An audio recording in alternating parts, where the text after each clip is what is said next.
Let's talk about transportation. 5 ways to get around with public transport in San Francisco, San Fran. I love the city. Great city, great city. Let's start with the numbers, right? So there are about 800,000 people in San Francisco city. Rises up to 3 million if you go to the suburbs, okay? But just the city alone, 800,000 people, right? So that's something that we need to watch out for. If everyone got on a car and drove, it'd be unsustainable. Okay, so that's where public transport comes in. Okay, very important. Sustainable. A lot of people don't understand and see why, sorry about that. A lot of people go around, and don't understand why they take public transport. In fact, some people despise it. So hopefully this might get those people on side to trust the public transport, to understand that it's actually a public service to use a public transport because you're considerate for other people. And secondly, the city just can't run without that. Okay. And San Fran is a big city, right? Because again, if you remember how big this was, it's down, I think it was in 1849 when the gold rush happened. Since the gold rush, basically was a really, really small city, 1,000 inhabitants in the city, rising up to 20.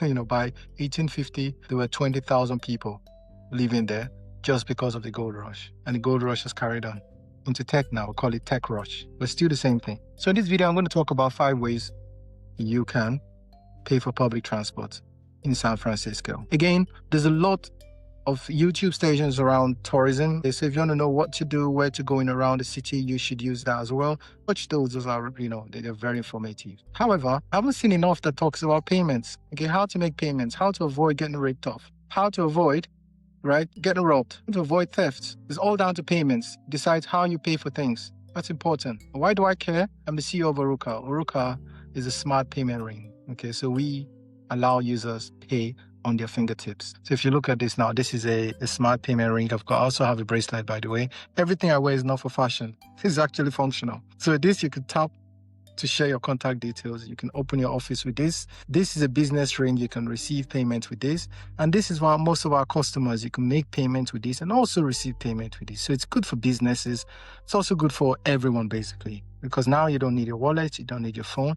You could tap to pay. Again, I came up with this idea. Just one of my friends came to visit me in London. He got stuck, coming out of a tube station while he had his phone to hand. So again, once you've made a payment, 9 times out of 10, you're going to keep holding the phone, especially if you're watching a YouTube, you're not aware of your surrounding. Okay. You're watching it, you've made your payment, you just carry on. Okay. So that was a risk. And obviously someone grabbed the phone. He held on to it just a bit too soon, a bit too much. And it got stabbed in his arms. So I came up with something where I just want to avoid risk associated with robbery. Also want to reduce screen times as much as possible. I get the irony because I'm recording this to a screen. But when you're at home, I agree you should have it. But out and about, the value of our phones these days is just so much. It's actually more valuable than a laptop. So I really think we should avoid or reduce screen time where possible and just make payment on your fingertips. Speaking of payments, let's talk about 5 ways you can make payments. Again, it doesn't have to be this. I'm going to start from the bottom to my way all the way to the top. In terms of public transport, so across San Francisco, you've got your buses, you've got your mini metro. Mini metro is what they call it. It's a light rail subway system as well. And there's also what they call the street cars, which is very cool. It goes from A to B, takes you from curb to curb. There's a cable car as well. So in London, we also have that. Quite a lot of countries have that. Basically, it's across the cable cars abroad. We also have then the BART, which is basically, I think, it's the Bay Area Bay Area Rapid Transit, BART. So that's a really good choice for anyone who wants to get on the road and then share with others. And I say this because I like Elon Musk. I have nothing against him other than he's rich a lot and didn't work for what he gets, but he's clever. But what I see then is the fact that you can't reinvent the wheel when it comes to public transport. Okay, and that's the truth. So the amount of people that a train carries is just phenomenal. Okay, that carries a lot. So the rail on its own carries about 100 people on that from A to B. And in fact, you can automate it so that the person just sitting there just looks out for risk, but that can be AI, and that will beat any silly car on the road. So all the automated self-autonomous cars that drive today, it's almost pointless, because it can't be as good as that. If you put everyone in a car and put them all, even if it's automated, there's going to be a gridlock. What you can do is to get your trains over a subway, streetcars, and get as many people in there as possible to go towards a stop as much as possible. In fact, I think if you're going to help the society, you should increase the number of stops, because then you reduce the taxi requirements, you reduce the need to drive. That's me just complaining there again. Okay, so I'll go into the 5 ways really that you can actually top up. So go with public transport. First is cash. People say cash is king. That's true. I don't agree. But that's true. So cash is king in that you can pay for some surface cars with it. You can pay for buses with it. And especially if you're worried about people tracking you, you can pay with cash. Okay. So when you go into a train in and out or a bus, you pay your exact coins. That's the downside. You need to have your coins. If you pay the exact change, no one knows where you're going in and out of. Okay. So that's something to watch out for that you can actually use going forward, in the sense that you can use your bus, your train, especially if you're there in the city for a day or two.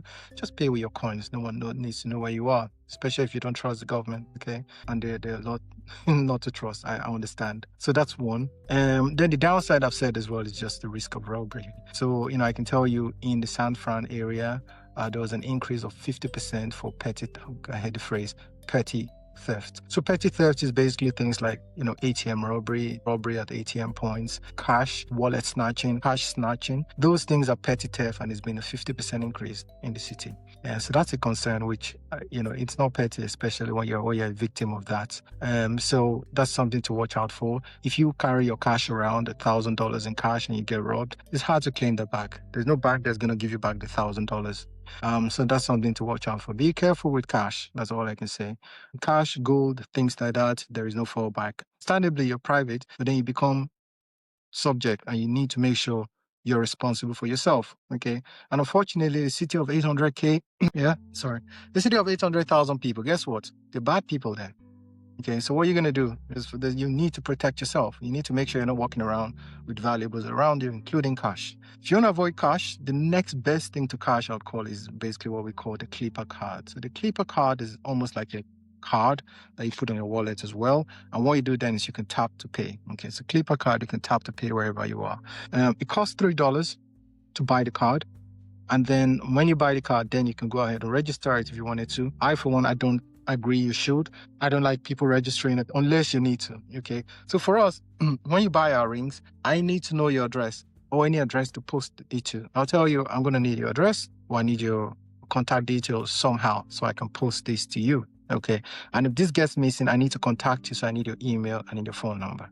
That's given. You know that. But I don't see any contract why you'd need so much information to public transport. Your public transport is your payment and you go. So I don't see why you'd need to register and give so much details, phone number, address, and everything to public transport agents. So I think the public transport contract should be pay, you go. Unless it's a banking contract, it's something different. So to me, I don't agree. I don't like the idea of a Clipper card registration, and that's why I don't like the card to start with. Although it's very convenient. So if you have the card, you get, I think with your monthly pass, you get up to $86. Okay, $86 for unlimited rides. So that means you can just ride as much as you want, the trains, the rails, art, cable car, everything. Anything over $86, you can just ride as much as you want, which I think is very good, especially if you're in and out of city a lot. If you're going from A to B a lot, then get that. That's really valuable. But other than that, I don't see any other points, right? Especially, where if you say you've got the last $100 and you put that into your card, you have to use it for transport. You can't use it for anything else. It's a closed loop ecosystem such that it's convenient for transportation, but not for anything else. So that's the issue I have with the Clipper card, in the sense that you can't use it to buy coffee, you can't use it to buy food. If you go into town and you put that in, you have to use it only for transportation. That's my only reason I don't agree, and I don't like it. But then again, you have to use the same card. There's limits, there's discounts you can use there. So the next point then, if you want to avoid that, is to use your bank card. Okay, so your bank card is about the same thing as well. It's basically like this. If you have this kind of card, if you look up here, there's what's called let's call it a contactless symbol, but it looks like a Wi-Fi and it's sideways Wi-Fi. That's how you recognize it. If you have this on your card, that means you can tap to pay wherever you are. So you can tap to pay on your bus, you can tap to pay on your BART, tap to pay on a streetcar, cable car. Any public transport accepts contactless payment from your bank. Now, your bank is the only place where I agree. I think you need to put information there because you need to, okay? Because they need to watch out and report to the government as well for terrorist finances and things like that.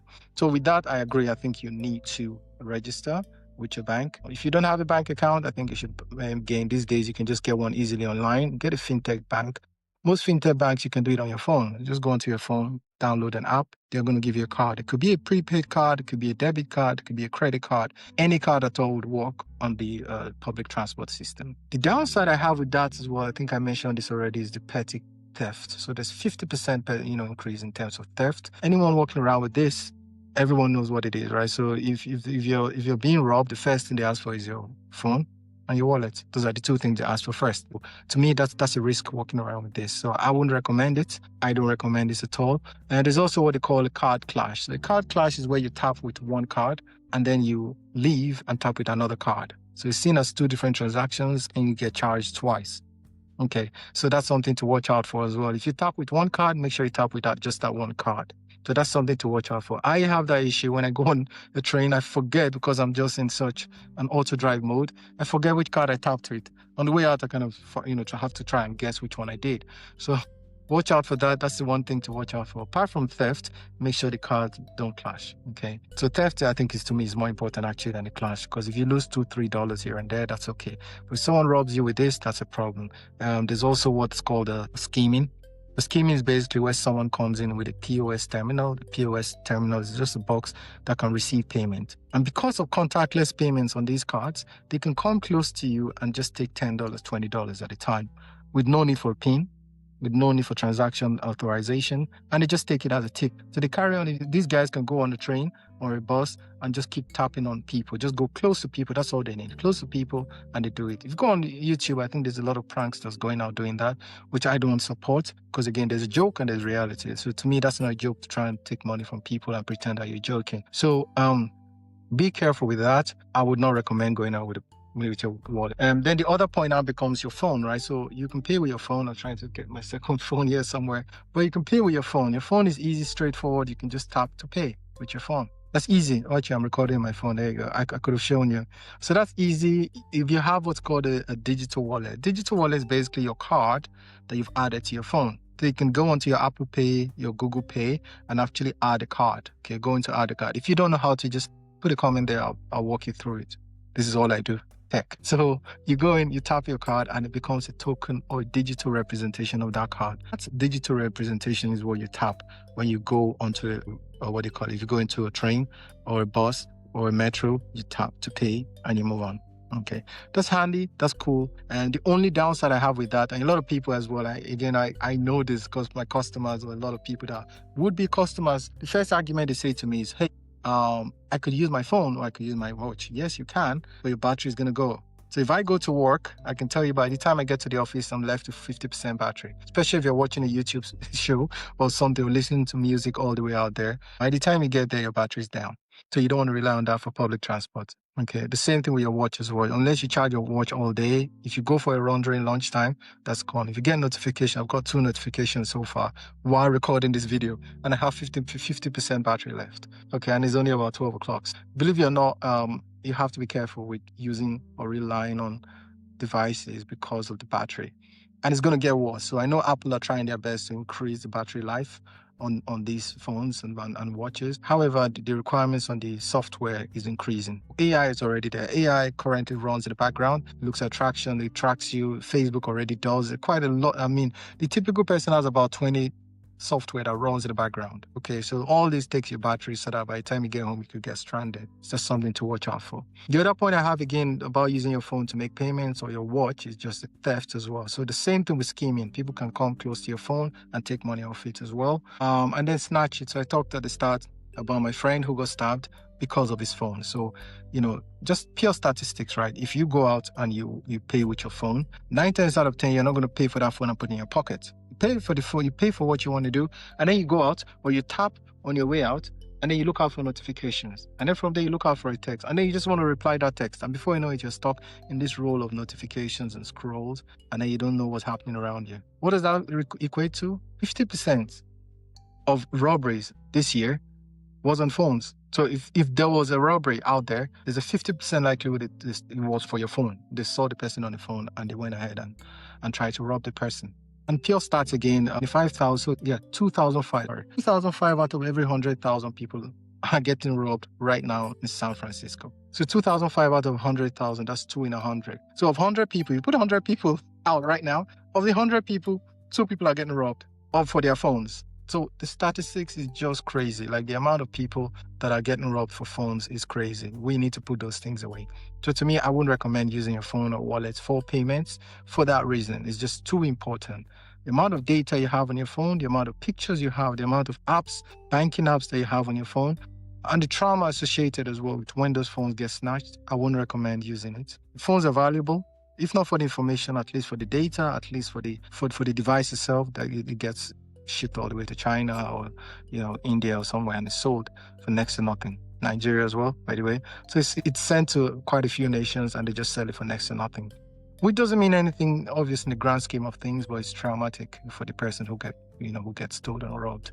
To avoid that, just don't bring it out. Put it in your bag. If you have to pick up a phone call, pick up the phone call and drop it. You want to reply to a text and drop it. But to make a payment, you don't need to rely on your phone or your wallet when you have this. So to me, this is the fifth way of making payments. Clearly, right? Obviously, we love this. So this is Oruka. Oruka is a smart payment ring. You can tap to pay. Again, it's a MasterCard device where you tap to pay wherever you are. Okay, so I can't recommend this enough. You can tap to pay. Just put your knuckles this way and tap to pay. It's secure and it lasts all day because it has no battery. So I'd recommend this as well, guys. If any questions, just let me know. Or I'll put the description as well to download the app or to order a ring. And the ring then comes in an app that you can track. And throughout the course of your day, if you top up weekly, you're done. You can tap to pay for your transport, pay for your food, pay for your coffee. In fact, you can go throughout the day without looking